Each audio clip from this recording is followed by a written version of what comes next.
Very good morning, guys. So, in this video, I'm going to share tips and tricks in order to get the good marks in your Cbse class 10th examination. So, this video is for those guys who have some fear inside them that how he or she will get a good marks in your class 10th examination in a minimum span of time. So, if you haven't prepared so well for your Cbse board examination, then no need to worry. I'm share some couple of points with you, and make sure you watch this video till end in order to get the good marks in your class 10th examination. Attempt each and every questions.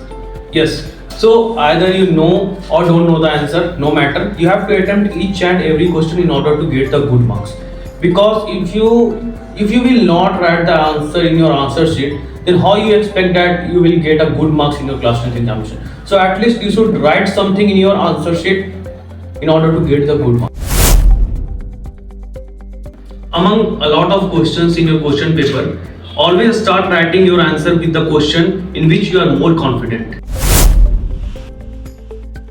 Whatever answers you are writing, always try to mention the section number above the solution.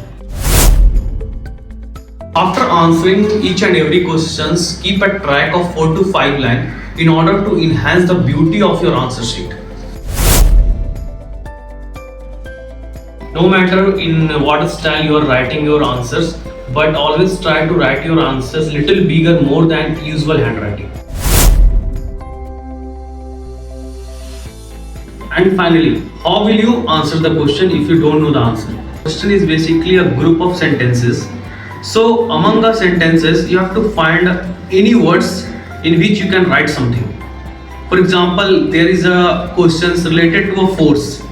So you don't know the questions exactly, but you know the force. What is force? You know the formula of the force. You know little bit the graph between the force and acceleration. So you can explain these things in a way. So start writing your answer in a 3 different way.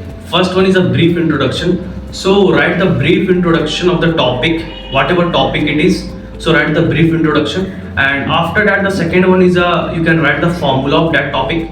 And after writing the formula, you can explain each and every term of that formula, and you can also mention the SI unit of that formula. And after the formula, you can also explain the pictorial and the graphical representation of that topic. In order to get the good marks in your class 10, you can write your answer in that way.